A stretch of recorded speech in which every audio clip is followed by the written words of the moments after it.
Hello, as you probably guessed, my name is Kimball. Today I want to talk about video games.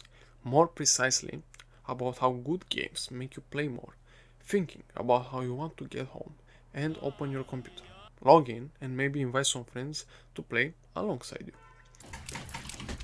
you. Green, what's your problem, Green? What is your problem? Missile alone ramp. Missile alone ramp.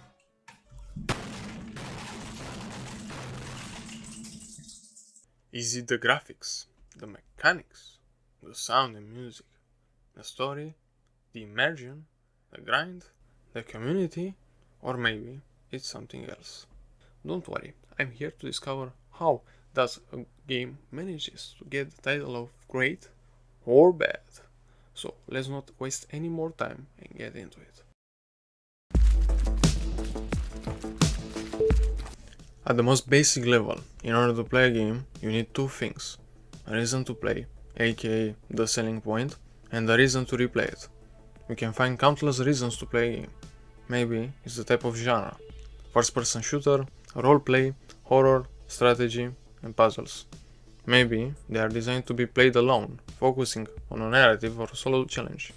Or multiplayer, if multiple people interact and play together, either cooperatively or competitively.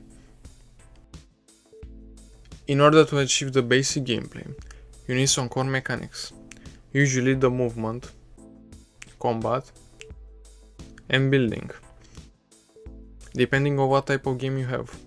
The second thing is the reason to replay it. That is by far the most important aspect of a game. You can have the best reasons to open a game if there is no incentive to replay it. Most games have a gameplay loop of maybe 20, 30, and 50 seconds that is stretched to make the whole game. In Halo 1, there was maybe 30 seconds of fun that happened over and over and over and over again. So if you can get 30 seconds of fun, you can pretty much stretch that out to be an entire game. Encountering a bunch of guys, melee attacking one of them before they were aware, throwing a grenade into a group of other guys, and then cleaning up the stragglers before they could surround you. And so you can have all the great graphics and all the different characters and lots of different weapons with amazing effects, but if you don't nail that 30 seconds, you're not going to have a great game. If the gameplay loop is not fun, the game itself is not fun and not worth playing. You can have the best graphics, best music, best everything, if the gameplay loop is boring or the incentive is missing. For Call of Duty is the addictive gameplay, the shooting, ranking up, and locking attachments. For games like Fallout, Red Dead Redemption, Grand Theft Auto is the story, the quest, and the exploration. For strategy games can be the immersion, the decision making, the feeling that your actions can change outcomes. While the core mechanics are essential, for a game to be truly good, it is more than simple gameplay.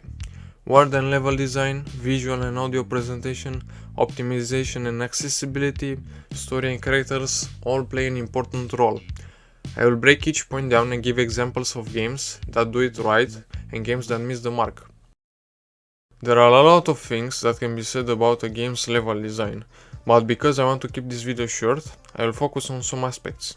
Players' freedom, how it encourages exploration, and how it supports the gameplay.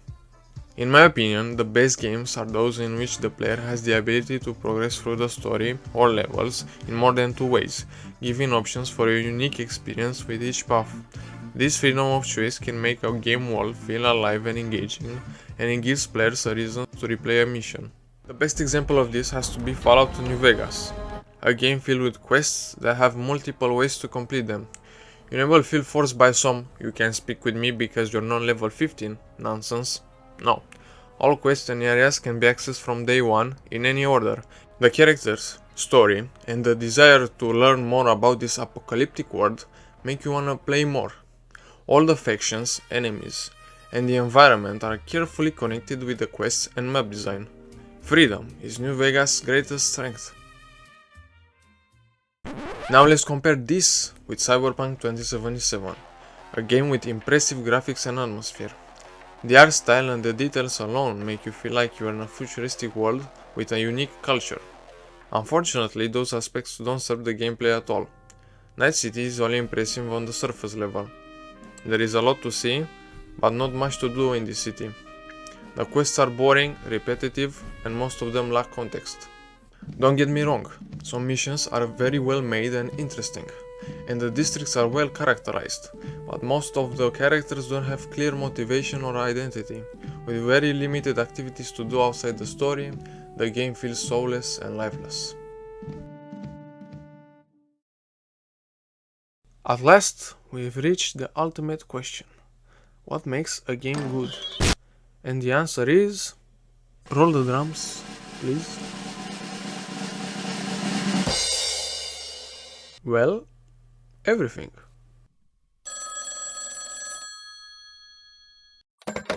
If you want the fucking brawl, come down to Nevic Hospitality, or come out my house, and I'll break your fucking legs, you little prick! Now what I say! Now what I fucking say! Hold on a second and listen.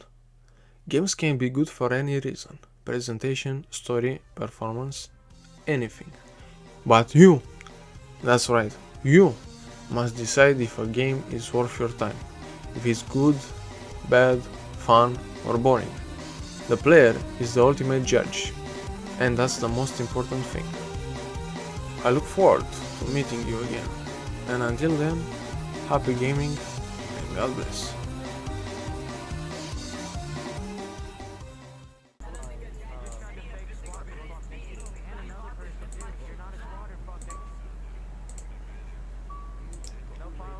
Mi è andato looking at Suka!